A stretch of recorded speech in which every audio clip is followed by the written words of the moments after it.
Shalom and blessings. I'm continuing on with the Fall of Babel series, and I am trying to finish off where I did that 40-minute video and then you guys couldn't hear me. I am going to finish that right now. I'm starting with where we just left off. The religious military. One order became the enforcers of the RCC policies. Regimini, Militantes, Ecclesiae, Latin in English, to the government of the church militant. They are, after all, the Societas Iesu, or Society of JESUS. The JM claims the same name. To turn away from the true name, as the writer of the JM has done, is very sad, but certainly not a reason to attack or hate anyone. We are never to condemn, but always allow for others to come to a knowledge of the truth eventually. We must never call anyone firewood for hell, as the author of the JM has done to us. We are to prove or test the spirits, use discernment, appraising them to see if they are bearing the fruits of love, joy, peace, patience, kindness, gentleness, goodness, faithfulness, and self-control. 1 Yehukanan 4:1 BYNB. Beloved ones, do not believe every ruach, but prove the ruachs, whether they are of Yahuwah, because many false prophets have gone out into the world. We who have been restored to the Hebrew roots, rather than the Greek and Latin roots, are repelled by references to our Most High Yahuwah using terms such as God, formerly a term for the deities of heathen mythology, specifically Nimrod, the first Superman, who was worshipped as a sun deity after his death. Who is God? From the Encyclopedia Americana 1945 edition under the topic God. God, common Teutonic word for personal object of religious worship, formerly applicable to superhuman beings of heathen myth. On conversion of Teutonic races to Christianity, term was applied to supreme being. Throughout the JM, the author refers to Ehjeh, E-H-J-E-H, as his God. This may be due to a lack of proper research, or to keep those reading who are indoctrinated Christians exposed to familiar traditional words. The author would not want to turn off his audience, but sprinkle in some Hebrew, although he twists much of it to fit where it should not. How, like, children try to fit a triangular block into a circle block or a circle hole. It's not going to fit. Many deceivers can lead their captives into their line of thinking with great skill, knowing their listeners or readers have only shallow knowledge. They know what they are withholding, and only feeding their listeners what supports their own case or their own cause. This is brainwashing, using a technique of the Jesuits called casuistry. After reading the JM, Lou has concluded it is the work of a Jesuit. The research presented makes connections between unrelated words, such as Yerak, which means moon, and some Egyptian deity named Aya. The JM claims to mean moon. So he's trying to twist our people's thinking. Why involve terms from Mitzrayim, Egypt? The idea of a straw man or a red herring, which means a distraction, comes to mind. Jesuits are infiltrators and educators. They teach in Protestant seminaries and commonly will openly lecture against doctrines of the RCC. They will even pretend to expose the Jesuits. A common tactic of the Jesuits is to accuse their enemies of the things they are engaged in doing. Jesuits are very academically skilled, yet the JM is sprinkled liberally with many typos It states it is not to be read by those already believing in the guess names. Guess, guess names. That's crazy. That's manipulative right there. Since those people are already damned and beyond helping. And he's talking about us, the Nazarene. It is only to be read by those who pass through a decision web page, asserting they accept only the name Jesus for salvation, and no other form. If anyone such as a Yahwist obtains the JM, then they are liars, having clicked on the link asserting they accept only the name Jesus. More condemnation piles upon them for this, or piles upon us for this.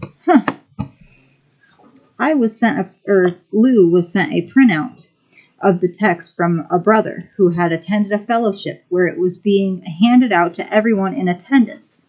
This means the attack on the Tetragrammaton is spreading into the world, and the brother asked him to address it.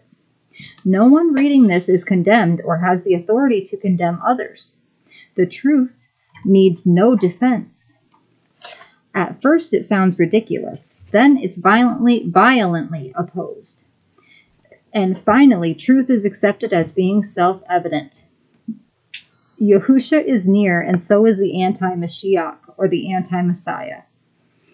Let's all strive to love one another and teach the word to all. Yahuwah's word is like a hammer. It will break your will and replace it with his. When this happens to you, no one can remove you from his grasp.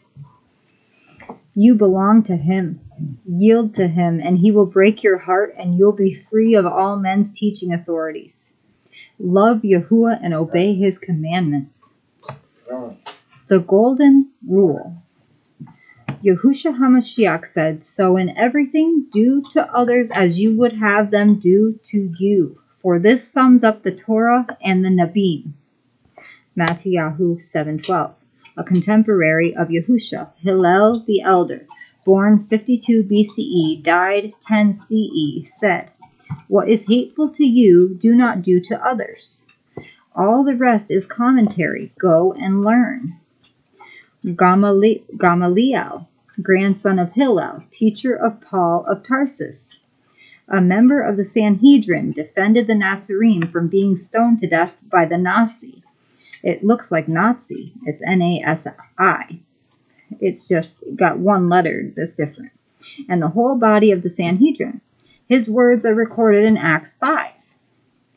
In his dissertation, Gamaliel said, "Therefore, in the present case, I advise you to leave these men alone," the Yahudim. "Let them go, for if their purpose or activity is of human origin, it will fail. But if it is from Elohim, you will not be able to stop these men. You will only find yourselves fighting against Elohim. Do not judge one another, but forgive and comfort. Give others the opportunity to find the path of light, just as you would if you were in their place." Read 2 Corinthians 2:7. Be patient and kind. A word of encouragement to those escaping slavery is the next section. Obedience confirms our belief. Disobedience confirms our unbelief. Shaitan, or Satan, does not like to lose his slaves.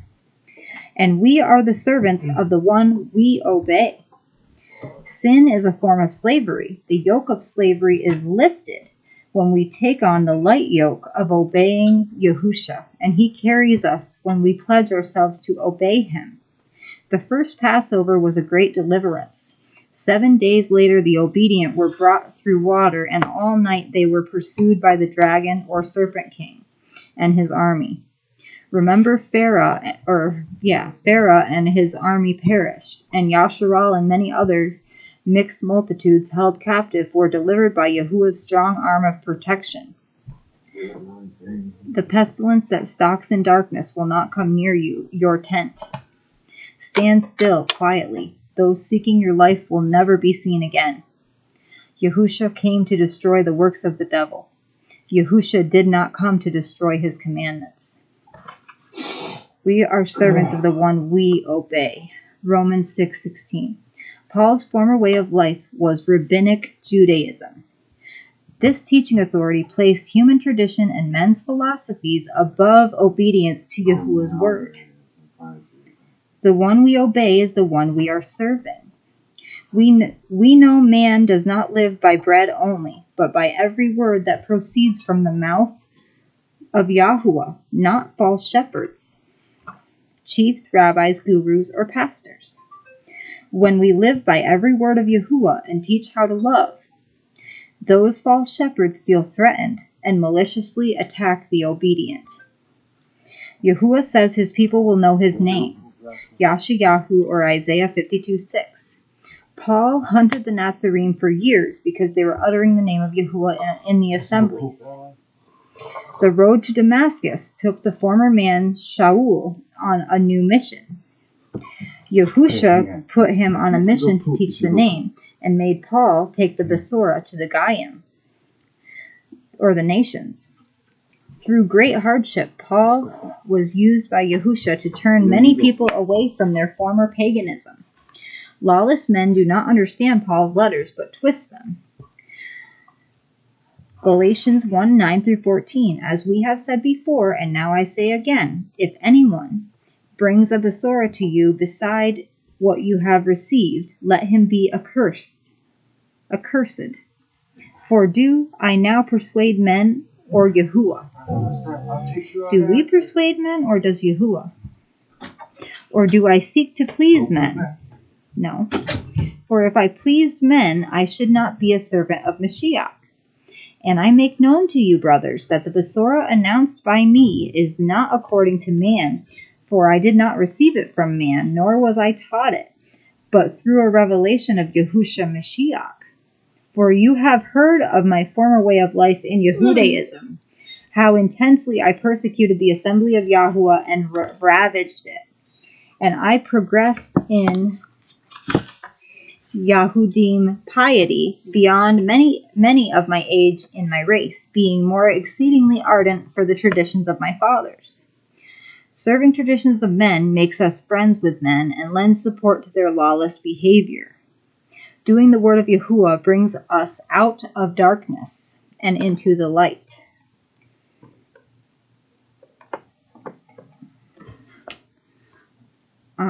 And those who knew us well in our former life wonder what happened to us. That's what people wonder about me. I'm completely different than I used to be. Completely changed. I am anew. Our will has been reset to live the rest of our lives in obedience, not serving the mind of flesh. For we have spent enough of our past lifetime in doing the desire of the Goyim, or the nations, having walked in indecencies, lusts, drunkenness, orgies, wild parties, and abominable idolatries, in which they are surprised that you do not run with them in the same flood of loose behavior. Blaspheming, who shall give an account to him who is ready to judge the living and the dead. 1 Peter 4:3-5. I will read Blaspheming the Spirit, and then next time I will do another lesson starting with Wormwood, A Gospel of Lawlessness, and Mandela Effect. Okay, so Blaspheming the Spirit. We make a terrible mistake when we attribute a circumstance, event, miracle, utterance, or thing like this virus outbreak to be the work of Beelzebub, or Beelzebub, yeah, Lord of Flies, Lord of Flies, sorry. I didn't mean to say that. Yahusha was being set up by those trying to entrap him in his words, and he flipped the script to point out what they were doing would cost them dearly. The words we speak in judgment about anything is the main idea. Yahusha was addressing at Matthew 12:22-32. He was accused of driving out the demons from a possessed man by the authority of the Lord of the Flies. We can identify the fruit being produced in a person's life as being either good or bad. Even so, we are not the judge of anyone. Only Yahusha is to judge. He shapes and forms the clay. The clay has no part in asking him what he is doing. Like when we mold clay, clay doesn't tell us what to do. We do it. We know that all things work together for good for those who love Yahuwah and are called according to his purpose. Do not judge, and you will not be judged. I will continue and do Wormwood, a gospel of lawlessness. Changing Yahuwah's word produces wormwood. His word is truth, but teachers put his words behind their back. There are many ways to verify that we have a relationship with Yahusha. I never knew you is not what most people claiming to know him expect to hear him say to them. The one who says, I know him, but does not obey his commandments is a liar, and the truth is not in him. 1 Yehukanan or John 2:4. Yahusha came to destroy the works of the devil. He did not come to destroy his commandments or redemptive feast, such as Passover. The way of truth, 2 Peter 2:2, has become evil to most who teach about eternal life. But for those who seek it, listen to what Yahusha answered the rich young man at Matthew 19:16 through 22. Yahusha told him, guard the commandments. My next lesson will be on Mandela effect, Andrew's nightmare, and I'll show you the picture before, and I will show it to you in my next video. And I will be doing what on earth is happening. The outpouring of Yahuwah's spirit is real. Storms, floods, and plagues. Are people still worshiping the host of heaven with bells and clangers like Moloch worshippers? Prayer warriors, a term not found in Scripture. The Ruach HaKodesh is Yahusha in us. And the white stone. Would you mind putting her in the kitchen? I'll Just take put her him in here then. I'll take him out. I'm sorry. I gotta release everything. I wait to put a. I'm still on the video. Okay, I'm sorry. Oh, sorry. Oh, he's doing it. Russell, come on. Okay, Wait, so I am going to do that as my next lesson. And I hope everyone learned something new from this lesson. And I will be... And I see on this other page about the white stone. I don't have one of those yet. But I know the name, and Yahuwah is who I obey. He is my master. And I am a Nazarene, and I will always spread the word of Yah. We love you all. Bella, say I love you. Say I love you all. Say I love you. No? Aw. All right. Shalom, Miss Paka. We love you. Yahuwah bless you all. Good night.